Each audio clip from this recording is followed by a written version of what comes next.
beautiful moms to be. I am Dr. Anjali Taneja, Principal Consultant, Cloud9 Hospital, Patparganj.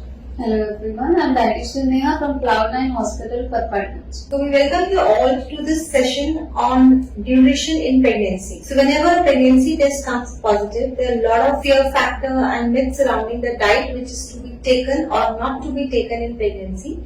So today Neha will educate us regarding what, how much and what not to be taken in diet in pregnancy. So Neha, a patient has just tested positive and they want to know how much should they eat. A lot of time they complain they are not eating well, so we try to counsel them that this is because of pregnancy hormones and the appetite usually comes after 3 months. So any suggestions for diet in first trimester? Well, in first trimester, the nutritional needs cannot be made easily because there are a lot of symptoms like morning sickness, nausea. So the mother is dealing with them. So it's better to go by slow process and take the diet accordingly and meet the nutritionists better so that the diet can be appropriate.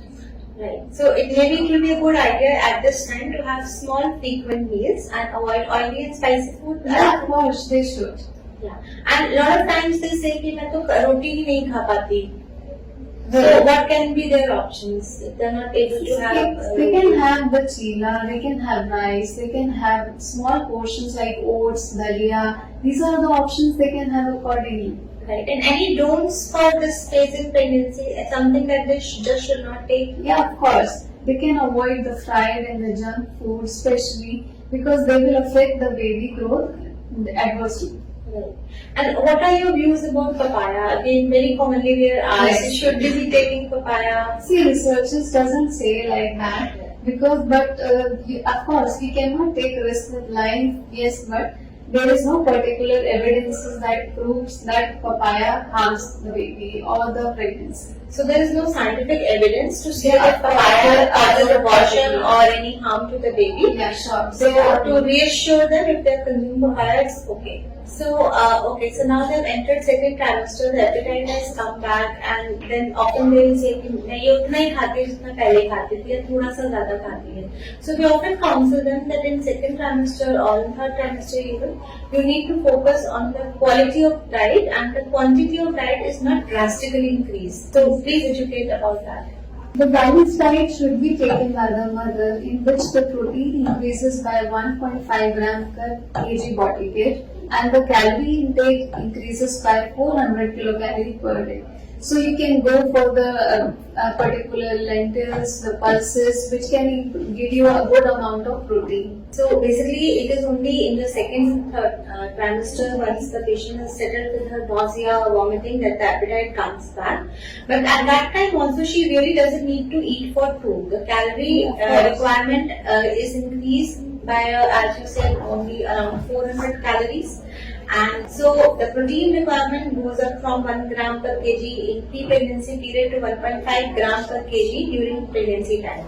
So patients need to understand the sources of protein, which can be peanuts, lentils, as you say. For the dairy products are the good sources. The sesame seeds have the good calcium, and these are the sources which means the mother can take. And if somebody is developing diabetes, gestational diabetes, test is done in late second trimester. So any food groups that you suggest them to avoid?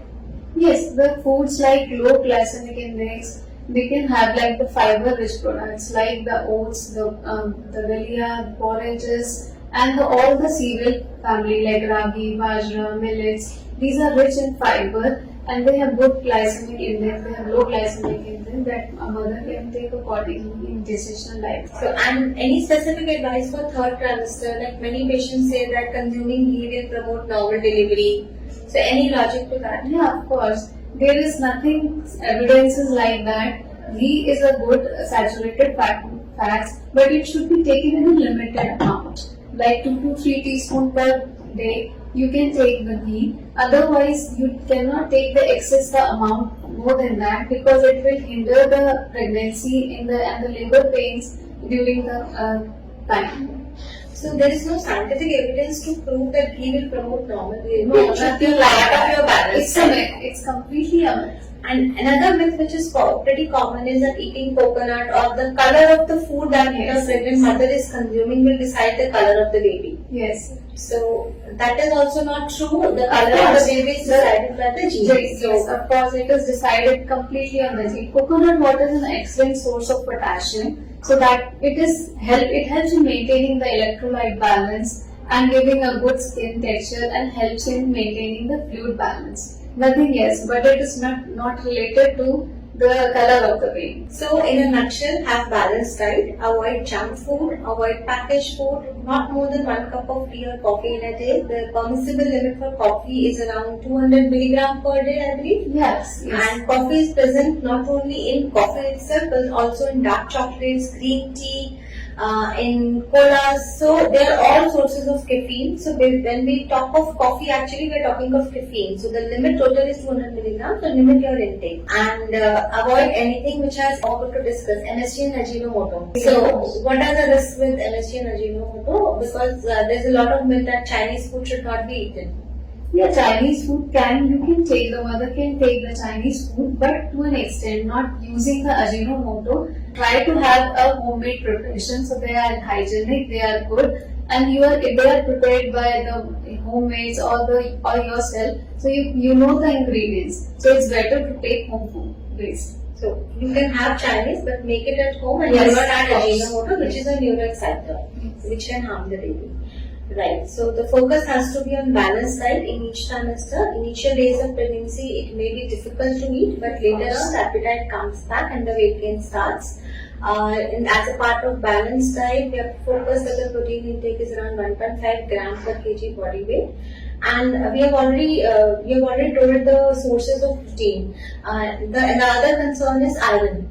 तो iron के लिए patients क्या क्या ले सकते हैं? Iron के लिए आप जितना भी आयरन और कैल्शियम दोनों कंबाइन होके ही काम करते हैं. So it's important that you should go for the seeds, the pumpkin seeds, the chia seeds, and the sources like potato have a good source of iron, and other like green leafy vegetables you can take. So they are the richest source of iron. Amla and jaggery. Yeah, of course they are also having it. The jaggery is organic and you can use it accordingly. So they are good sources of iron. So I think this was an informative talk for you all. We look forward to your feedback. Thank you, Neha. Thank you, ma'am.